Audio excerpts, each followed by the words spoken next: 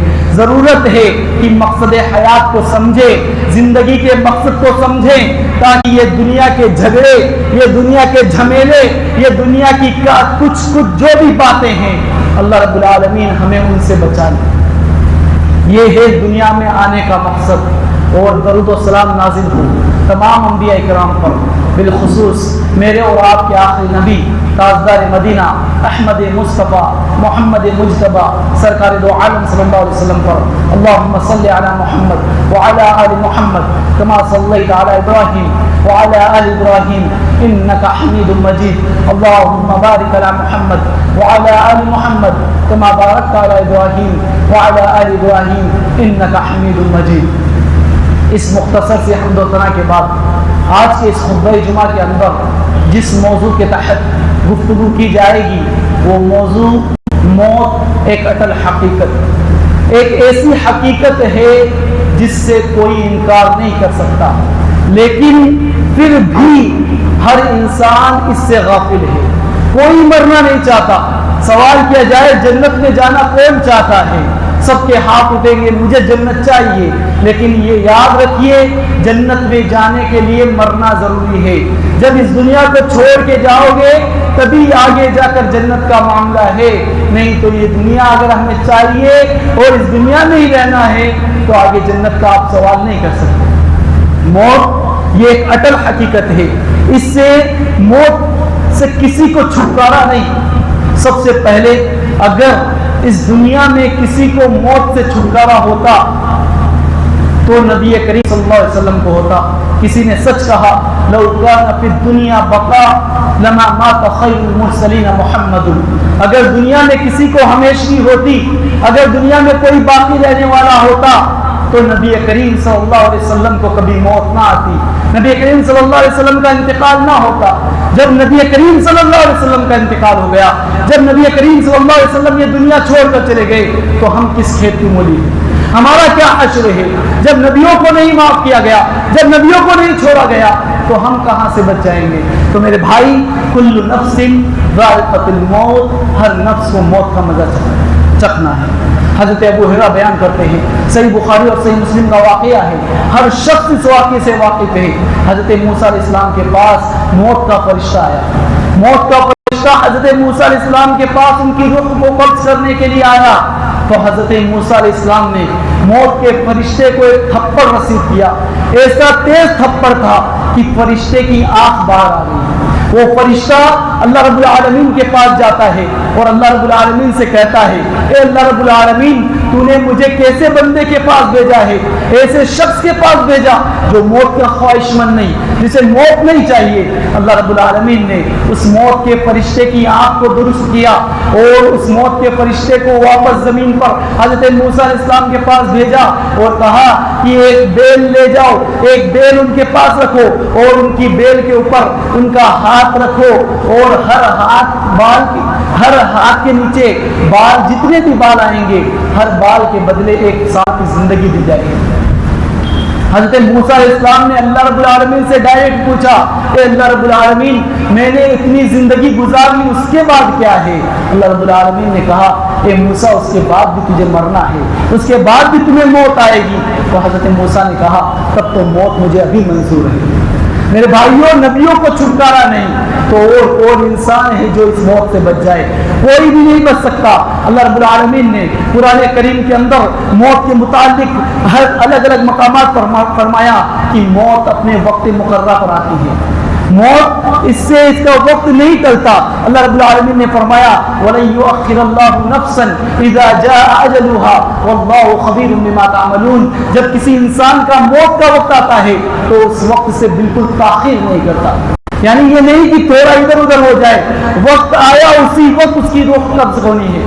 اور کسی انسان کو یہ نہیں پتا کل وہ کیا کمائے گا اور کل اسے کون سی جگہ پر موت آئے گی۔ ایسے ایسے واقعات ہماری نظروں کے سامنے ہمارے دوستوں کے، ہمارے بھائیوں کے گزرے ہوئے ہیں جو گھر سے تیار ہو کر کام کے لیے نکلتے ہیں اور اس حالت میں کہ بچی ابھی اس کی 1 سال کی ہوئی ہے اور وہ شخص اپنے کام پر نکلا ہے، صبح سے گھر سے ٹفن لے کر کشن گڑھ پہنچا اور کشن گڑھ کے اندر گاڑی کو لوڈ کرایا، سب کچھ ہوا اور گاڑی پر چڑھ کر اس گاڑی کے مال کو گنتے ہوئے اس کو ہائی ٹینشن پاور نے اپنی طرف کھینچ لیا اور اس کی زندگی ختم ہو گئی۔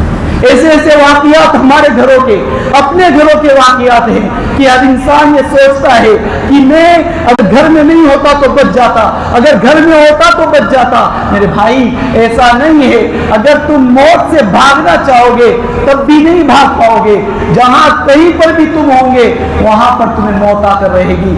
یہ موت کا سلسلہ ہے، موت انسان سے جڑی ہوئی ہے، اس طرح جڑی ہوئی ہے کہ وہ اگر اس سے دور ہونا چاہے تب بھی وہ اس کے قریب آئے گی۔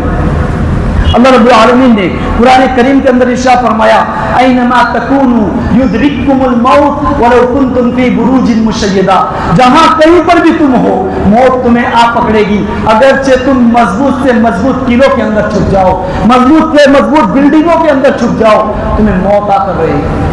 موت یہ نہیں بچ سکتے اس سے۔ کوئی انسان یہ چاہتا ہے کہ میں موت سے بھاگ جاؤں، کہ موت مجھ سے دور ہو جائے، تو ایسا نہیں ہو سکتا۔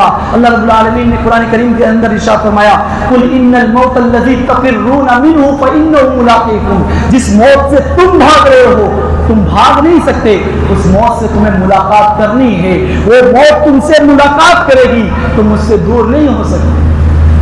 ہم کیا سوچ رہے ہیں اس دنیا کو حاصل کر لے میں، اس دنیا کے اندر نام کما لے میں اور اتنے بڑے عہدے پہ پہنچ جائیں، موت نہیں آئے گی، موت آنا ہی ہے، کہیں پر بھی ہو وہ تم سے ملاقات کرے گی۔ اگر گھر کے اندر ہو، گھر کے باہر ہو، کہیں پر بھی آپ رہو، چاہے شہر مکہ میں ہو، چاہے شہر مکرانہ میں ہو، موت آ کر رہے گی۔ سوچتے ہیں یہاں سے نہیں جاتا، رستے میں ایکسیڈنٹ نہیں ہوتا، اللہ رب العالمین نے اس کی جگہ متعین کی ہے کہ وہ شخص وہاں پہنچے گا، اس کی موت وہیں آئے گی اور موت کا فرشتہ وہیں پر اس کے پاس پہنچے گا۔ میرے بھائی ذرا غور کیجئے، اس موت سے غافل ہونے کی ضرورت نہیں، موت سے چھٹکارا ملنے والا ہی نہیں، اگر اس سے کوشش کرو گے تو تمہیں فائدہ ہو سکتا ہے۔ اس لیے ضرورت ہے کہ ہم موت کو حقیقت سمجھے، ان پرانی آیات سے ثابت ہوتا ہے موت یہ ایک اٹل حقیقت ہے، اس سے کسی کو چھٹکارا نہیں۔ دوسرا پوائنٹ ہے موت کی یاد، موت اس کو یاد کرنا چاہیے، اس کو بھولنا نہیں چاہیے۔ حضرت ابو ہریرہ بیان کرتے ہیں کہ رسول اکرم صلی اللہ علیہ وسلم نے ارشاد فرمایا لذتوں کو ختم کرنے والی موت کو زیادہ سے زیادہ یاد کیا کرو۔ لذت بولتے ہیں مزے کو، جس چیز میں مزہ آتا ہے اس کے بارے میں کہتے ہیں۔ لذتوں کو ختم کرنے والی موت، اس دنیا اس کے اندر انسان کو لذت محسوس ہوتی ہے، اس دنیا کو انسان سب کچھ سمجھ چکا ہے، لیکن اللہ کے نبی کہتے ہیں لذتوں کو ختم کرنے والی موت، اس کو زیادہ سے زیادہ یاد کیا کرو۔ جب تم اسے تنہائی میں یاد کرو گے اللہ رب العالمین تمہیں خوشحال بنا دے گا۔ جب انسان کے پاس کچھ نہیں ہوتا اس وقت اگر اس موت کو یاد کرے گا تب بھی اللہ رب العالمین اسے خوشحال بنا دے گا۔ آج اکثر مسلمانوں کی حالت کہ وہ تنہا رہی، ایسی حالت ہے مسلمانوں کی کہ ان کے پاس کھانے پینے کی کنڈیشن صحیح نہیں، کسی کے پاس کچھ نہیں، لیکن اگر اسی عالم میں اگر وہ موت کو یاد کرے تب بھی اسے فائدہ ہوگا کہ جب اسے اس دنیا کی حقیقت معلوم چلے گی، اسے یہ احساس ہوگا کہ مجھے مرنا ہے، مجھے اس دنیا سے جانا ہے، تب اس کے دلوں میں دنیا کی خواہش نہیں آئے گی، اس کے دل میں دنیا کی محبت نہیں آئے گی۔ وہ سوچے گا اس دنیا کو چھوڑنا ہے، اس دنیا سے نکل کر جانا ہے، تو اس کو حاصل کر کے مجھے کیا ملنے والا ہے۔ پھر جب اس کے پاس کچھ بھی ہوتا ہے تو اس پر وہ صبر کرتا ہے۔ اور حضرت عبداللہ بن عمر بیان کرتے ہیں کہ میں نبی کریم صلی اللہ علیہ وسلم کے ساتھ تھا کہ اچانک ایک انصاری اللہ کے نبی کے پاس آیا اور اس نے اللہ کے نبی کو سلام کیا اور کہا اللہ کے نبی مومنوں میں سب سے افضل کون ہے؟ مومنوں میں سب سے افضل کون ہے؟ تو اللہ کے نبی نے فرمایا احسنہم اخلاقا، جس کے اخلاق سب سے اچھی ہیں، جس کے اخلاق سب سے اچھے ہیں وہ مومنوں میں سب سے افضل ہے۔ پھر اس شخص نے ایک اور سوال کیا اللہ کے نبی مومنوں میں سب سے عقل مند کون ہے؟ مومنوں میں سب سے عقل مند کون ہے؟ اگر اسی مجلس میں آپ سب سے سوال کیا جائے آپ کے حساب سے عقل مند کون ہے؟ کسی کے جواب آئیں گے کہ جس نے اس دنیا کو حاصل کیا وہ عقل مند ہے، کسی کے جواب آئیں گے کہ جس نے دھوکہ دے کر کامیابی حاصل کر لی وہ کامیاب ہے، وہ عقل مند ہے، کسی کے دماغ کے اندر یہ جواب آئے گا جو اپنے بھائیوں سے لڑ کر ان کی زمین کو ہڑپ لیا اور خود آگے بڑھ گیا وہ عقل مند ہے۔ لیکن اللہ کے نبی سے جب یہ سوال کیا گیا تو اللہ کے نبی نے جواب دیا مومنوں میں سب سے عقل مند وہ ہے جو موت کو سب سے زیادہ یاد کرتا ہے، جو موت کو سب سے زیادہ یاد کرتا ہے وہ مومنوں میں سب سے عقل مند ہے، اور موت کے بعد آنے والی زندگی کے لیے تیاری کرتا ہے وہ سب سے عقل مند ہے۔ ہم میں سے کس کا جواب یہ ہوگا؟ ذرا اپنے آپ کو آئینے میں رکھو اور اپنے آپ سے سوال کرو جو سوال میں نے ابھی پوچھا آپ میں سے کس کا جواب یہ ہوتا جو میں نے جواب دیا؟ نہیں ہوتا۔ ہمیں پتہ ہے عقل مند ہم اسے ہی کہتے ہیں جس نے دنیا حاصل کر لی۔ ہم نے دھوکہ دینے والے کو عقل مند سمجھا، ہم نے بلندیوں حاصل کرنے والے کو عقل مند سمجھا، لیکن اللہ کے نبی کی نظر میں یہ عقل مند ہے ہی نہیں جو دنیا کو حاصل کرتا ہے۔ اس کے بارے میں اللہ قرآن کریم میں ارشاد فرمایا گیا وَمَا الْحَيَاةُ الدُّنْيَا إِلَّا مَتَاعُ الْغُرُورِ، یہ دنیاوی زندگی جس کو تم حاصل کرنا چاہتے ہو یہ دھوکہ ہے، یہ دھوکہ ہے۔ تم اس کے لیے اگر کوشش کر رہے ہو تم بیکار سی زندگی کے لیے کوشش کر رہے ہو۔ اگر کامیاب ہونا ہے اپنے آپ کی عقل کا موازنہ کرنا ہے، اپنے آپ کو عقل مند دکھانا ہے آخرت کے اندر تو تیاری کرنے پڑے گی موت کی، اور تیاری کرنے پڑے گی موت کے بعد کی زندگی کی۔ یہ عقل مند ہے اللہ کے نبی کی نظر میں میرے بھائیوں۔ اور موت کو یاد کرنے کے ادکار کہتے ہیں کہ جو شخص موت کو یاد کرتا ہے اسے 3 طرح سے عزت و اکرام دیا جاتا ہے، عزت دی جاتی ہے جو موت کو یاد کرتا ہے۔ سب سے پہلا انعام جو موت کو یاد کرتا ہے اسے اللہ رب العالمین کی عبادت کرنے میں لذت محسوس ہوتی ہے، عبادت کرنے میں لذت محسوس ہوتی ہے جو موت کو یاد کرتا ہے۔ جس انسان کو یہ خوف ہو، جس انسان کو یہ فکر ہو کہ مجھے مرنا ہے، مجھے اس دنیا سے جانا ہے، تو وہ انسان ہمیشہ عبادت کرے گا تو پرخلوص انداز میں کرے گا۔ اس کے دل میں یہ تمنا رہے گی کہ میں عبادت کر رہا ہوں اور اللہ کے سامنے مجھے کل کھڑا ہونا ہے، اسے عبادت میں مزہ آئے گا، وہ مسجدوں سے بھاگے گا نہیں، مسجدوں میں داخل ہوگا۔ دوسرا جو موت کو یاد کرتا ہے اس کے پاس جتنی بھی روزی ہوتی ہے اس پر وہ صبر اور قناعت کرتا ہے۔ اسے پتہ ہے مجھے مرنا ہے، زیادہ حاصل کیا تو حساب بھی زیادہ ہے، اللہ رب العالمین کے سامنے کھڑے ہو کر ہر چیز کا حساب دینا ہے، تو پھر اس کے پاس جتنا ہوتا ہے اس پر وہ صبر کرتا ہے۔ اور جو موت کو یاد کرتا ہے اس کو اللہ رب العالمین نے اپنے عبادت گزار بندوں میں شامل کیا، اور جو موت کو بھول دیتا ہے اس کو سزائیں ملتی ہیں، اسے توبہ کی توفیق جلدی نصیب نہیں ہوتی۔ جو موت کو بھول جاتا ہے وہ کبھی بھی توبہ نہیں کرے گا، وہ توبہ نہیں کرے گا، اسے پتہ ہے مرنا ہی نہیں، وہ موت کو یاد ہی، اسے پتہ نہیں حساب ہی نہیں دینا ہمیں، وہ کبھی بھی توبہ نہیں کرے گا۔ اور دوسرا جو موت کو بھول جاتا ہے اس کے پاس کتنی بھی دولت ہو اسے صبر نہیں آتا، اسے قناعت نہیں نصیب ہوتی۔ اور تیسرا جو موت کو بھول جاتا ہے اسے اللہ رب العالمین کی عبادت کرنے میں مزہ نہیں آتا۔ آج اپنے آپ کو آئینے میں رکھو، اگر ہمارا دل عبادت کی طرف گامزن ہے، ہمارے پاس جتنی روزی ہے اس پر ہم صبر کر رہے ہیں اور ہم غلطی ہونے پر توبہ کر لیتے ہیں تو اپنا موازنہ کرتے رہو، اگر اس پر ہمارا عمل ہے، اگر ہم ایسے ہیں تو ہم کامیاب ہیں، اور اگر ایسے نہیں ہیں تو اپنے آپ کو بدلنا ہے، اپنے آپ کے اندر چینجنگ لانی ہے، اس موت کو یاد کر کے اپنے اندر اللہ رب العالمین کی قربت حاصل کرنی ہے، اس موت کو یاد کر کے گناہوں پہ توبہ کرنا ہے، اس موت کو یاد کر کے اپنے اندر جتنا اپنے پاس پونجی ہے، دولت ہے، اس پر صبر و قناعت کرنی ہے، اور اس موت کو یاد کر کے عبادت میں لذت لینا ہے۔ نہیں تو الٹا ہے، سارے معاملات ختم، ساری دنیا حاصل کیے، آخر میں جا رہے ہیں، آخر میں قبر میں اتار رہے ہیں، کیا لے کر گئے؟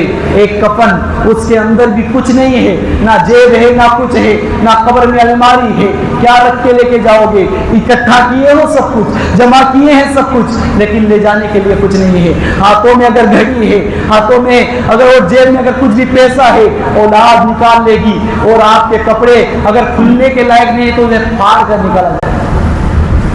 یہ ہے دنیا۔ میرے بھائی، اس آخرت کو یاد رکھو، اس موت کو یاد رکھو، تاکہ ہماری زندگیاں آسان ہو جائے، نہیں تو یہ زندگیاں ہمارے لیے اجرن بن جائے گی۔ اور چوتھا، تیسرا پوائنٹ ہے موت کی سختیاں۔ موت کی سختیاں، انسان کو جب موت آتی ہے تو انسان کو بڑی تکلیفیں ہوتی ہیں۔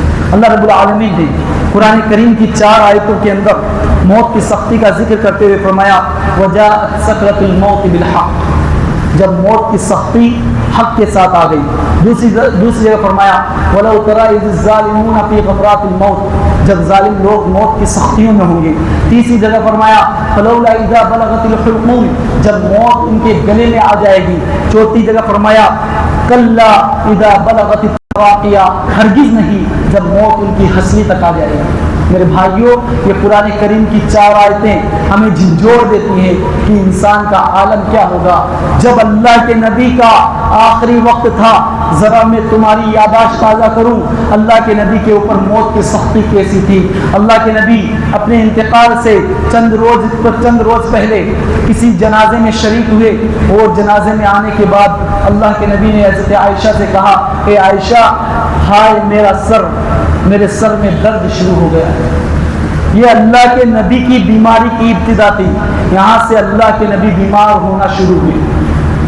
کس قدر جب اللہ کے نبی کو موت کی سختی کا احساس ہو رہا ہے، اللہ کے نبی کو موت کی تکلیف کا احساس ہو رہا ہے، ہمارا کیا عالم ہوگا۔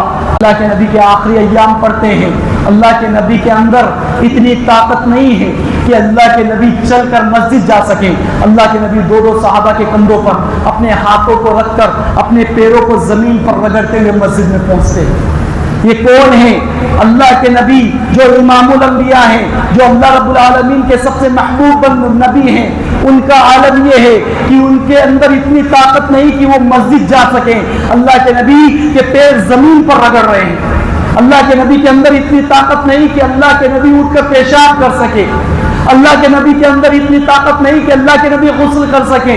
یہ کون ہے؟ ہمارے آخری نبی پیغمبر حضرت محمد صلی اللہ علیہ وسلم کی حالت ہے کہ اتنی بھی طاقت نہیں ہے کہ وہ غسل کر سکے۔ اللہ کے نبی کے سالے حضرت عائشہ کے بھائی اللہ کے نبی سے ملنے کے لیے ان کے گھر پر آئے۔ بات سنیے ذرا، اور دل کی گہرائیوں میں ان باتوں کو جگہ دیجیے، تاکہ یہ دماغ جو زنگ لگ چکے ہیں ان کے زنگ اتر جائے، اور ہمیں بھی موت یاد رہے کہ ہمارے نبی کے ساتھ عالم یہ ہے، ہمارے نبی کو اتنی تکلیف ہو رہی ہے تو ہمارا کیا عالم ہوگا۔ ہم تو گناہوں کے پتلے ہیں، دن بدن گناہ، جدھر نظر کرے ادھر گناہ، راستے میں گناہ، گھر میں گناہ، بھائیوں کے ساتھ اختلافات میں، ملاقات میں گناہ ہم سے ہوتے ہیں۔ اللہ کے نبی کا عالم یہ ہے کہ اللہ کے نبی سے ملنے اللہ کے نبی کے سارے حضرت عبد الرحمن آئے ہوئے ہیں۔ اللہ کے نبی حضرت عائشہ کے جان کے اوپر اپنے سر کو رکھے ہوئے ہیں۔ اللہ کے نبی سے جب ملنے آئے تو حضرت عبد الرحمن کے ہاتھ میں تازہ مسواک تھی، تازہ مسواک حضرت عبد الرحمن کے ہاتھ میں تھی۔ اللہ کے نبی کی نظریں اس مسواک کے اوپر جم گئی، آنکھیں ہٹ نہیں رہی اللہ کے نبی کی۔ حضرت عائشہ نے دیکھا تو کہا اللہ کے نبی کیا آپ کو مسواک چاہیے؟ کیا آپ کو مسواک چاہیے؟ اللہ کے نبی نے اتنی طاقت نہیں کہ زبان سے بول سکے کہ ہاں مسواک چاہیے۔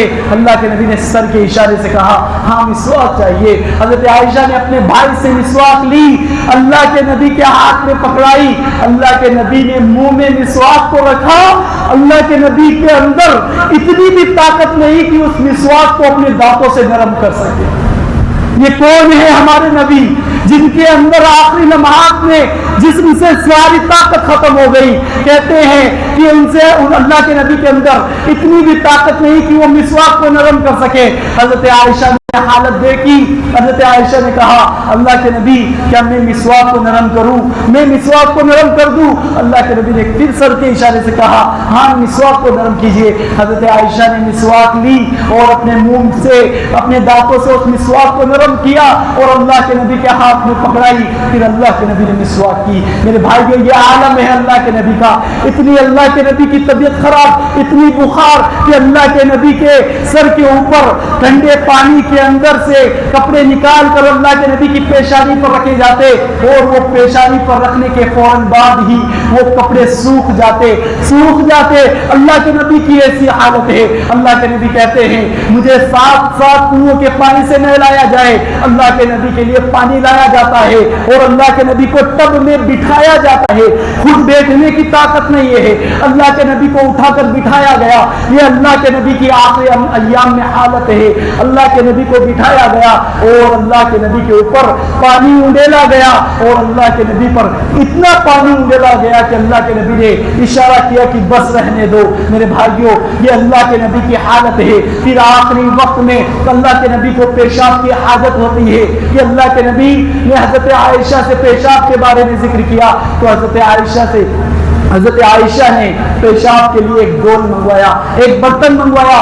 کہتے ہیں تاریخ میں لکھا ہے, کہتے ہیں کہ وہ پیشاب کا برتن لانے والا لانے گیا, اس کے آنے سے پہلے اللہ کے نبی کے ہاتھ ڈھیلے ہو گئے. انا للہ و انا الیہ راجعون. میرے بھائیو یہ اللہ کے نبی کا معاملہ ہے اور ہمارا معاملہ کیا ہوگا اگر ہماری موت کا وقت قریب ہے؟ ہماری موت کے عالم میں ہماری حالت کیا ہوگی؟ یہ تو نبی کریم صلی اللہ علیہ وسلم ہے جن کے اگلے پچھلے تمام گناہ معاف ہے, جن کی ساری غلطیاں معاف ہے. ان کا یہ عالم ہے کہ ان کے اندر اٹھنے بیٹھنے چلنے پھرنے کی طاقت نہیں ہے. میرے بھائیوں یہ ہے عالم موت کی سختی کا. اور ہمارا کیا عالم ہوگا؟ اور انبیاء کے بعد سب سے افضل مقام صحابہ کرام کا ہے اور ان کے بعد تابعین کا ہے. جب ان کی موت کا وقت قریب آیا تو ان کا کیا عالم تھا؟ حضرت ابو درداء کے بارے میں آتا ہے جب ان کی موت کا وقت قریب آیا تو یہ رونے لگ گئے. اس قدر روئے کہ ان کی بیوی ان کے پاس آئی اور کہا کہ آپ کیوں روئے ہو؟ آپ تو صحابی رسول ہیں, آپ کو تو رضی اللہ عنہم ورضوا عنہ کا سرٹیفکیٹ ملا ہوا ہے, آپ کیوں روتے ہیں؟ تو کہتے ہیں مجھے نہیں پتا کہ میرا کیا حشر ہوگا, میں جنت میں جاؤں گا یا جہنم میں جاؤں گا, مجھے اللہ رب العالمین کہاں داخل کرے گا. میرے بھائیوں یہ وہ صحابی جن کو کہا جاتا ہے کہ اللہ ان سے راضی ہے, ان کا معاملہ یہ ہے کہ یہ موت کے وقت رو رہے ہیں. حضرت ابو ہریرہ کا موت کا وقت قریب آیا, حضرت ابو ہریرہ رونے لگے, اس قدر روئے کہ صحابہ کرام نے پوچھا آپ کیوں روتے ہیں؟ کہا کہ میں موت کے ڈر سے نہیں رو رہا ہوں, میں موت کی وجہ سے نہیں رو رہا ہوں, بلکہ مجھے رونا اس بات پر آ رہا ہے کہ میں ایک لمبے سفر کے لیے نکلنے والا ہوں اور میرے پاس سامان سفر تھوڑا ہے, میرے پاس سامان تھوڑا ہے اور پتہ نہیں میں کہاں پہنچوں گا یا نہیں پہنچوں گا, مجھے جنت میں پہنچنے کا موقع ملے گا یا نہیں ملے گا, راستے میں اللہ رب العالمین میری کس چیز پر پکڑ کر لے. میرے بھائیوں حضرت ابو ہریرہ جن سے سب سے زیادہ حدیث مروی ہے, آپ اکثر سنتے ہیں, حضرت ابو ہریرہ نے فرمایا, حضرت ابو ہریرہ سے مروی ہے, اللہ کے نبی نے فرمایا اکثر جگہ یہی الفاظ آتے ہیں اور ان صحابی کا یہ حال ہے. اور ایک تابعین عطا السلمی کے بارے میں آتا ہے جب ان کی موت کا وقت قریب آیا تو لوگوں نے ان سے پوچھا آپ کیسا محسوس کرتے ہیں, آپ کو کیا محسوس ہو رہا ہے؟ تو کہتے ہیں ایسا لگتا ہے موت میری گردن میں ہے, موت میری گردن میں ہے اور قبر میری آنکھوں کے سامنے ہے اور مجھے پورے صراط سے گزرنا ہے اور پتہ نہیں ان معاملات میں کہاں جاؤں گا. اور یہ بات بتاتے بتاتے رونے لگتے ہیں, اس قدر روتے ہیں کہ بے ہوش ہو جاتے ہیں. ایسا حال ہے یہ ہمارے اسلاف جو موت کے بارے میں سنتے, جو موت کے بارے میں تصور کرتے تو ان کا یہ عالم ہوتا. اور آج ہمارا معاملہ تو الٹا ہے, ہم دنیا کی حاصل کرنے کے چکر میں ہم دنیا کو سب کچھ سمجھ بیٹھے ہیں اور موت سے غافل ہوتے جا رہے ہیں. میرے بھائیوں ضرورت ہے اس بات کی کہ ہم بھی موت کو یاد رکھیں, ہم اس موت کے بارے میں تیاری کریں اور موت کے بعد کی زندگی کے لیے تیاری کریں. اور بہت ساری باتیں اس موضوع کے متعلق بیان کی جا سکتی ہیں لیکن وقت اجازت نہیں دیتا, اس لیے اپنی بات کو یہیں پر ختم کرتے ہوئے موت کے بارے میں جو باتیں ابھی آپ کے سامنے ذکر کی گئی، اللہ رب العالمین مجھے اور آپ کو ان باتوں پر عمل کرنے کی توفیق عطا فرمائے۔ اللہ رب العالمین ہماری تمام لغزشوں اور خطاؤں کو معاف فرمائے اور موت کے بعد کی زندگی کے لیے تیاری کرنے کی توفیق عطا فرمائے۔ آمین تقبل یا رب العالمین۔ اقول قولی ھذا استغفر اللہ لی ولکم ولسائر المسلمین۔ اللہ کے دین کی دعوت اور لوگوں تک پہنچانے کے لیے اس ویڈیو کو ضرور لائک، شیئر، کمنٹ اور سبسکرائب کریں۔